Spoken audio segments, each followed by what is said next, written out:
Donc là, on va faire un tuto là sur tout ce qui est les structures conditionnelles en fait. Donc, on va commencer par la plus simple. C'est if. Donc c'est tout ce que, en fait, if, on va appeler ça une application directe.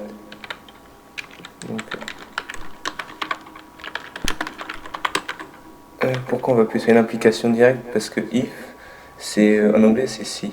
Donc ça reprend vraiment la structure. Par exemple, si il pleut, alors je prends mon parapluie.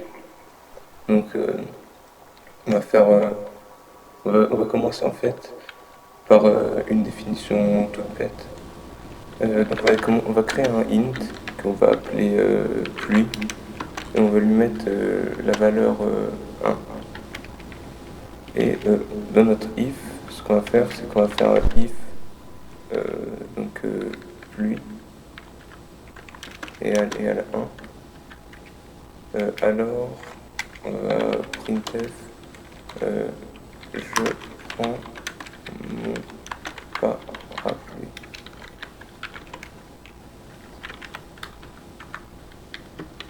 Et donc en fait, on voit que si on exécute, si on exécute,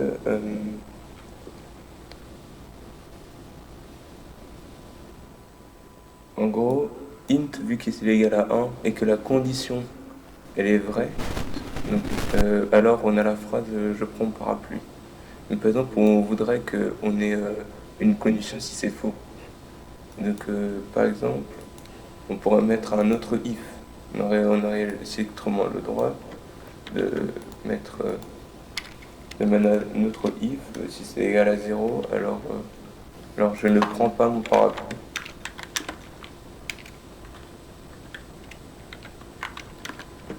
Et par exemple là, si on met 0, il va tenter le premier if, il va voir qu'il est faux et il va afficher le deuxième. On va compiler pour voir la sortie.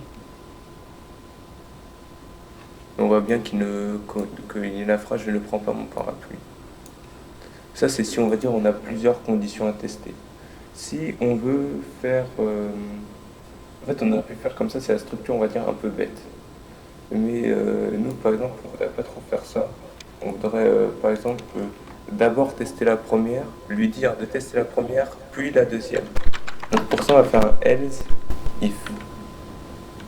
Donc avec un... Enfin,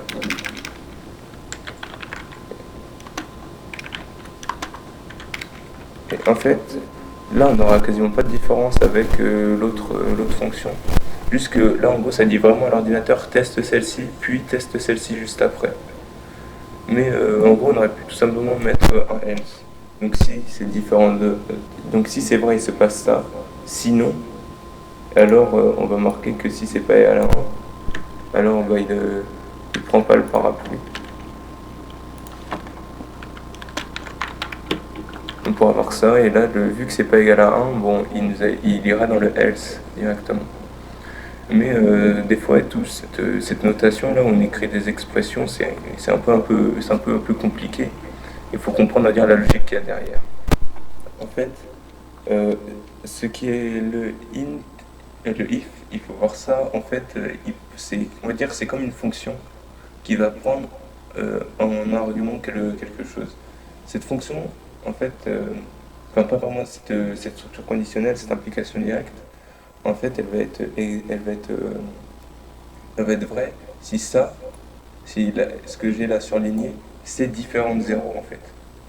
Parce que tout ce qu'on aurait pu faire, c'est par exemple int pluie, enfin on peut mettre if pluie, et ensuite on peut compiler. Et on va voir que comme c'est à la 0, bah, il va aller dans le else. On a vu qu'il ne prend pas le parapluie. Donc tant que ce qui est dans le if, ici, c'est différent de 0, c'est considéré comme vrai. Par contre, si en fait, ici on met 0, if 0, si on met quelque chose qui vaut 0, alors ça c'est tout le temps faux en fait. Il faut que ce qui soit ici soit différent de 0 pour que ça soit vrai. Donc il faut savoir que les expressions logiques, par exemple, si on met, on peut mettre, enfin, si on met, par exemple, quelque chose A supérieur à B, ça retourne 1 si c'est vrai et 0 si c'est faux. En fait, les applications logiques, c'est comme ça. Ça, pour voir la liste des opérateurs logiques, il faut aller sur Internet, voir les tables. Là, on va vraiment voir plus l'utilisation. Donc, on a vu qu'on pouvait faire un if, donc un if pluie. Et ensuite, bah, on a un printf. Donc là, on va on va plus s'embêter avec le parapluie.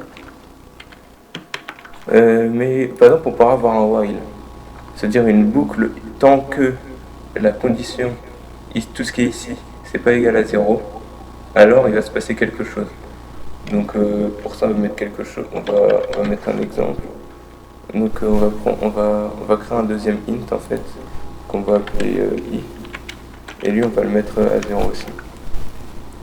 On fait while, on va faire tant que i il est différent de 0.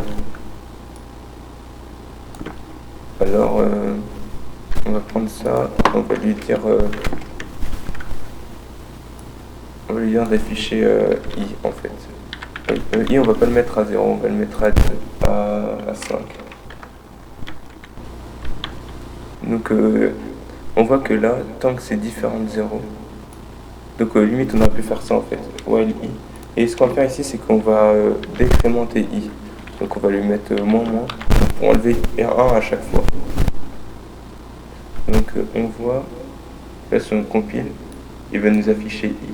Donc tant qu'on a i qui est différent de 0, comme j'ai dit là, il va afficher. Mais quand c'est égal à 0, alors ça c'est plus vrai, alors il rentre plus dans le while. Donc là ce qu'on a construit en fait, c'est une boucle for, sans le savoir. Un while avec une incrémentation, en fait, avec une variable d'incrémentation, c'est une boucle for. Donc la boucle for, ça marche exactement sur le même principe. Là, on va enlever notre while, mais on va créer un autre ici, un autre int que là, lui, on va appeler x. On va le mettre à 0.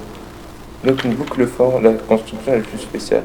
Donc déjà, on lui passe la variable qui fait l'incrémentation. Donc ça va être x. Donc lui met x égale 0 et sa valeur de départ. C'est-à-dire que là on a mis une valeur, on aurait pu mettre 10. Mais là il va remettre ici à 0, comme on va le voir. Après, on va devoir mettre un point virgule avec la condition.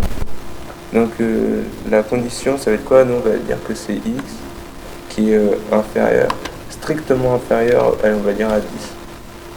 Et ici, on va mettre ce qui se passe, donc l'incrémentation, si on veut augmenter donc de combien on veut augmenter la valeur de x.